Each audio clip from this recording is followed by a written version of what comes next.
How did Malik Nabers go from not being allowed to play football his senior year of high school to becoming a top rookie wide receiver in the NFL? Nabers grew up in Lafayette, Louisiana, spending a lot of his time skateboarding or biking. Like most kids, he dreamed of playing in the NFL. However, he wasn't able to play youth football due to the costs. His mom worked 2 jobs just to keep him and his siblings afloat. There was no spare money for youth football leagues. As he got older, Nabers started playing baseball, where he played center field, third base, and even some pitcher. Later, when he began high school, he started playing football and basketball as they became school-sponsored sports and was able to play. At his first football practice, no one was sure what to make of Nabers. He looked awkward on the field and struggled to even put on his pads. During preseason testing, however, Nabers surprised everyone with a 37-inch vertical leap. He stayed on the freshman team his entire season, but he and others began to realize he had legit potential as he was catching every jump ball thrown his way. The next season, Nabers moved up to varsity, where he played both receiver and cornerback. He just wouldn't come off the field. His skills kept developing, but that summer is when his mother made a huge sacrifice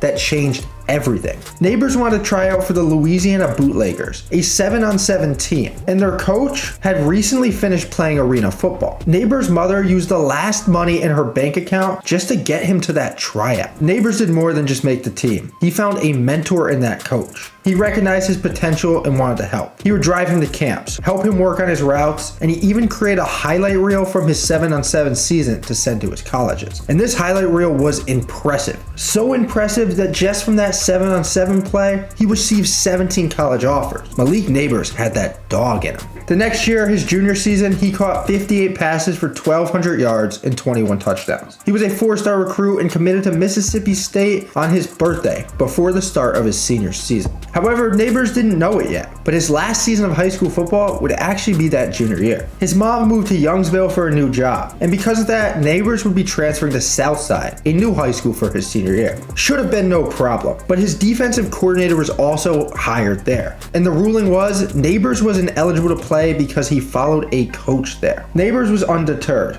decided to stay a member of the team. There was no rule against practicing even though he couldn't play. So picture this, a recruit going on to play Division I, already had offers, was practicing, just trying to help a team he wasn't even a part of last year prepare for game day. If that doesn't tell you the kind of player Malik Nabers is, I don't know what will. He would play any position, wide receiver, corner, and even lined up at defensive end if they needed it. This practice film was even used by the wide receivers coach at LSU to convince Coach O to finally offer Malik Nabers a spot. Even though he was committed, his decision came down to the wire. LSU wouldn't give up and kept pitching him on the prospect of playing for his